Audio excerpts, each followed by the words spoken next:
నిర్గమకాండం 16వ అధ్యాయం 33వ వాక్యం 35వ వాక్యంలో మనం గమనించినట్లయితే, వారు ఎందుకు బలవంతులు అవుతున్నారో తెలుసా?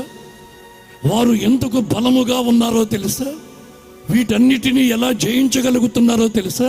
ఒకటి యేసు రక్తమైతే, రెండవది పరలోకములో నుంచి కురిసినటువంటి మన్నాని వాళ్ళు భుజిస్తున్నటువంటి వారు.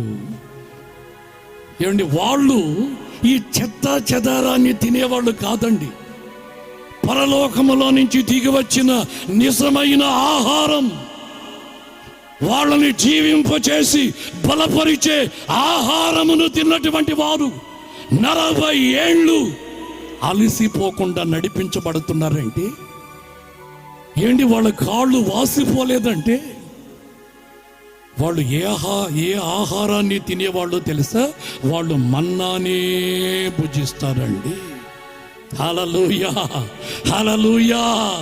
ప్రియమైనటువంటి వాళ్ళరా, మన పితరులు పరలోకములో నుంచి పంపబడినటువంటి ఆ దేవదూతల ఆహారం మన్నాని తింటూ నడిపించబడితే, క్రొత్త నిబంధన సంఘం, యేసు రక్తములో విమోచించబడిన సంఘం ఇప్పుడు తింటున్నటువంటి ఆహారం, బలపరచబడుతున్నటువంటి ఆ ఆహారం ఏమిటని చెప్పనంటే, నేనే మిమ్మల్ని జీవింపచేసి మిమ్మల్ని బలపరిచే పరలోకములో నుంచి దిగి వచ్చిన జీవాహారము నేనే.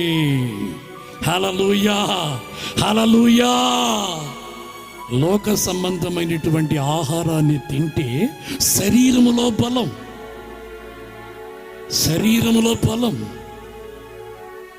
ఏమండి, గుండెకు బలం, ఇంకా రకరకాలైనటువంటి టానికుల ద్వారా, ఇంజక్షన్ల ద్వారా, ఏమండి, అదో రకమైనటువంటి తిండి ద్వారా బలం.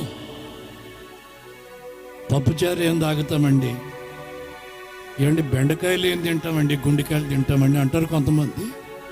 వాళ్ళు గుండెకాయలే తిన్నా, ఏమండి, పెద్ద పెద్దవే తిన్నా, చిన్న చిన్నవే తిన్నా, రకరకాలైనటువంటి గుర్రాల వరే పరిగెత్తాలని త్రిపులెక్స్ రమ్మే తాగిన వాడు ఏదో ఒక రోజు అలిసిపోక తప్పదు. వాడు